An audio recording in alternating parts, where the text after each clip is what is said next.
Pilipinas, una sa ating mga balita.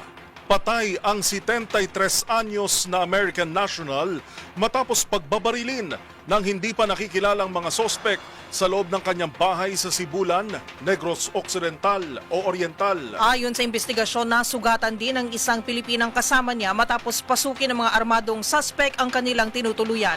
Ang mga pangyayari tinutukan ni Rex Cantong. Patay ang 73 years old na American national matapos binaril ng hindi pa nakilalang mga sospek sa loob ng kanyang bahay sa Proctres, Barangay Adjong, Sibulan, Negros Oriental. Ayon kay Police Captain Mary Jane Gutierrez, kasama ng biktima ang 34 anyos na Pinay na habang nanonood ng TV nang pasukin ng mga armadong lalaki at pinagbabaril. Isa sa mga sospek na armado ng baril ang tinamaan sa ulo ang biktima na ikinasawi nito, habang sugatan naman ang kasama nitong babae na patuloy na ginagamot sa Dumaguete City Hospital, habang patuloy naman na inaalam ng kapulisan kung ano ang motibo ng tatlong mga sospek na gumawa ng krimen. Para sa MBC TV Network News, ito si RH46 Rex Cantong, una sa Pilipinas, una sa Pilipino.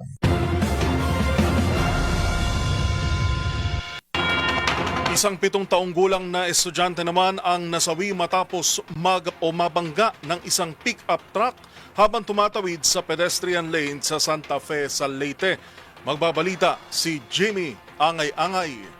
Patay ang isang 7 taong gulang na estudyante matapos mabangga ng isang pick-up habang tumatawid sa pedestrian lane sa kabaan ng National Highway sa harap ng Santa Fe Central School sa Barangay Zone 1, Santa Fe, Leyte. Kinilala ng pulisya ang biktima si alias Sara, isang mag-aaral sa naturang eskulhan.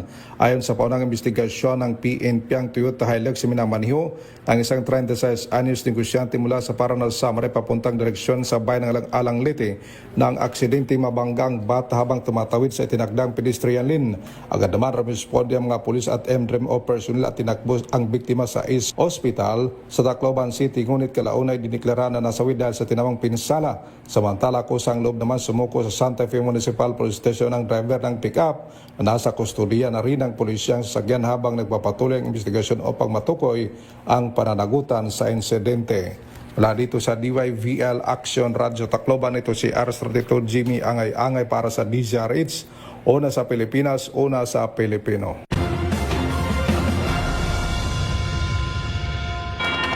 Samantala, nagpapatuloy ng ikalawang linggo ng impeachment trial ni Vice President Sara Duterte. Humarap na sa hearing ang ikalawang witness na si NBI Regional Director Attorney Jeremy Lotok, habang sinimulan na rin ng depensa ang cross-examination sa kanya. Balikan natin ang mga pangyayari kasama si Dustin Bayog.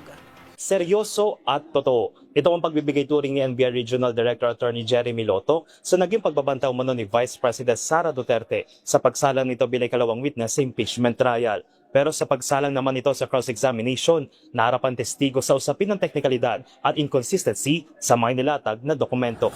Sumalang na si National Bureau of Investigation o NBI Regional Director Attorney Jeremy Lotok sa impeachment trial ni Vice President Sara Duterte. Siya ang dating hepe ng Cybercrime Division ng NBI na siya nag-imbestiga sa umunong pagbabanta ni VP Sara laban kay Pangulong Bongbong Marcos, First Lady Liza Araneta Marcos at dating House Speaker Martin Romualdez. Ayon kay Lotok, seryoso, totoo at may aktual na banta ang pangalawang Pangulo. As the chief investigator at that time, the utterances made by the Vice President was serious and the threat was real and actual, sir.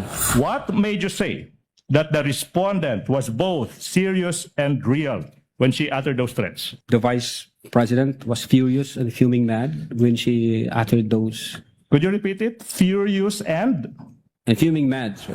Inalabas din sa pagdinig ang umanong 7 timestamps ng pagbumura ni VP Sara kung saan kabilang si House Prosecutor at Manila Representative Joel Chua. Itong ginagawa ko hindi mo pala gusto ginagawa mo bakit mo sinisira pangalan ko?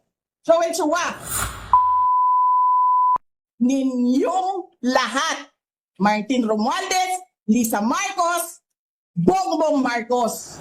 Igini din ng testigo na hindi sakop ng malayong pamamahayag ang binitawang salita ni VP Sara kung sa mababatid na ito ang dinidiin ng depensa. If we allow the argument that it is within the bounds of freedom of speech, if we allow that to become the norms of our society, then who would prevent anybody from doing the same to anyone? Pwede na pong sabihin, patayin mo si Senator ganito pag itong nangyari.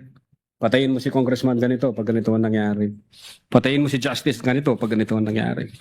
So imagine, Your Honor, the anarchy, the disorder, and the chaos it would bring to our country.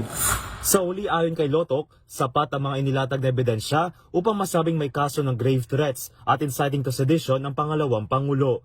Nang tanungin naman ng mga senador kung meron ng impormasyon sa kinontrata umano ni VP Sara, Unfortunately, wala kaming ma-establish na validated information na confirmed. So, in fact, hanggang ngayon, nag-aantay po kami. kaiba naman sa unang testigo, sumalang na rin sa mismong araw si Lotok sa cross-examination ng depensa. Dito ay sinuri siya ni Atty. Mark Vinluan kung saan kwenensyon ang ilang sa umanong discrepancy dahil sa investigation data form na tila na bagong petsa sa January 30, 2025 mula sa nakalagay sa stop umano na February 12, 2025. Initially stamped February 2, 12, 2025, but there is a marking, a manual marking that converted it to January 30. And there is also a word there, JAN. So January 30 ang lumabas. It says here February 11, 2025. So in other words, it was and it says here subscribed before NBI agent Ricarte. In other words, the date of the document is February 11, but it was received on January 30, 2025 by the DOJ. Do you have any explanation for this? Una rito na po na rin ni Senator Amy Marcos kung bakit naunang paghaya ng sampina ng NBI kahit hindi pa nangyayari ang nasabing press conference na kalaunan na sinabi ni Lotok ay typographical error ang nailagay na petsa. Samantala na question din ng depensa tungkol sa kawalan ng pagtanggi mula sa pangalawang Pangulo na ito ay nagbanta laban sa Pangulo, First Lady at dating House Speaker. And you're not denying that the Vice President spoke to a hitman? No, we are denying that, Your Honor. It's just that was our presentation and our answer. At no particular point in time has she issued a denial that she said these statements, aside from what you submitted to this court as a blanket denial. There is, Your Honor, and we just reserve our right to present that evidence at the proper time as well, Your Honor. Nag-adjourn ng pagdinig ng hindi pa natatapos ang cross-examination na siyang itutuloy ngayong araw kasabay ng nasang pagtestigo rin ni dating Chief of Staff ni VP Sara na si Atty. Zuleika Lopez. Para sa MBC TV Network News, ito si Dustin Barg ng DZRH TV. Una sa Pilipinas, una sa Pilipinas. Umaasa naman ng Philippine National Police na mapapawi ang mga agam-agam ng publiko sa pagsasailalim kay Senador Rodante Marcoleta sa check-up sa third party ng UP Philippine General Hospital. Naritong report ni Edniel Parosa. Edniel? Karen, pinanindigan ng Philippine National Police ang findings at kredibilidad ng mga sarili nitong doktor pagdating sa kalusugan ni Senador Rodante Marcoleta. Ito'y kahit na pinag-utos ng Sandigang Bayan ang pagpapasuri ng mambabata sa third party ng Philippine General Hospital. Ayon kay PNP spokesman, Police Colonel Alan Reyco, posibleng ginawa ito ng anti-graft court upang mapawi ang mga agam-agam ng publiko. Pero hindi mo na ito ibig sabihin, naduda na agad ang korte sa ginagawang pag-handle ng PNP General Hospital sa Camp Crame. Minsan ang sinita ng Sandigang Bayan kung bakit pinayagan noon ng PNP Health Service ang pagbisita kay Marcoleta gayong idinadahilan itong may pneumonia ang 72 anyos. Ang alam po natin ay tukoy nanggaling sa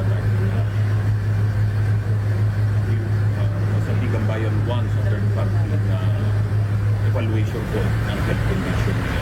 Siguro to erase any doubts or any questions regarding the health status po nito. Alas 11:15 ng umaga, inilabas ng Camp Crame si Marcoleta upang ipasuri sa UP-PGH sa lungsod ng Maynila. Nakasuot ang mambabatas ng posas, protective vest at naka-wheelchair. Nang isakay sa coaster ng CIDG kasama ang PNP Highway Patrol Group. Paliwanag nito, bahagi ito ng protocol sa kahit sino mang napupunta sa kanilang kustodiya. Utos sa Sandigan Bayan, PUP-PGH Director Dr. Gap Legaspi, personal na isubiti sa kanilang bagong medical findings kay Senador Marcoleta alas 8:30 ng umaga bukas. Kahapon, binanggit ni Police Lieutenant Colonel Belani Bayani, Internal Medicine Chief sa PNP General Hospital, na clinically stable, fit to travel at controlled na ang sirkulasyon ni Marcoleta, pero may antibiotics pa umano ito hanggang bukas, July 15. Para sa MBC TV Network News, ako si Edniel Parrosa ng DZRH. Una sa Pilipinas, una sa Pilipino. Maraming salamat, Edniel Parosa.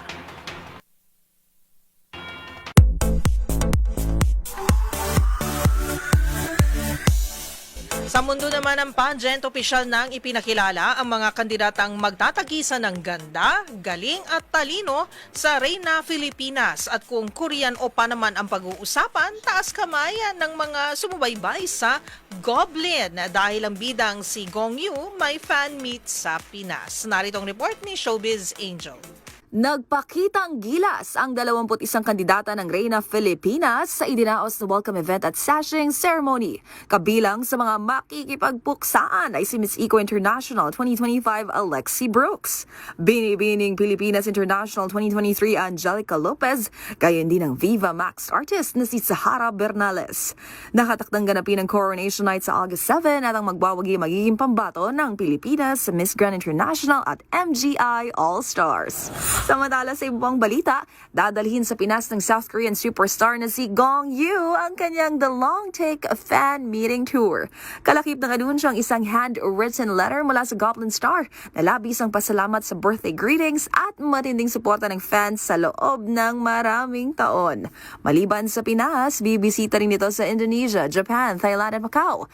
Sa ngayon, wala pang inilabas na detalye pagdating sa date at venue ng fan meet. Kamakailan nga lang nagkaroon ng reunion ang cast ng Goblin kung saan binalikan ng mga ito ang mga lugar na pinagshootingan bilang pagdiriwang ng 10th anniversary ng hit Korean series. Para sa MBC TV Network News, naman yung Showbiz Angel ng DZRH TV, una sa Pilipinas, una sa Pilipino.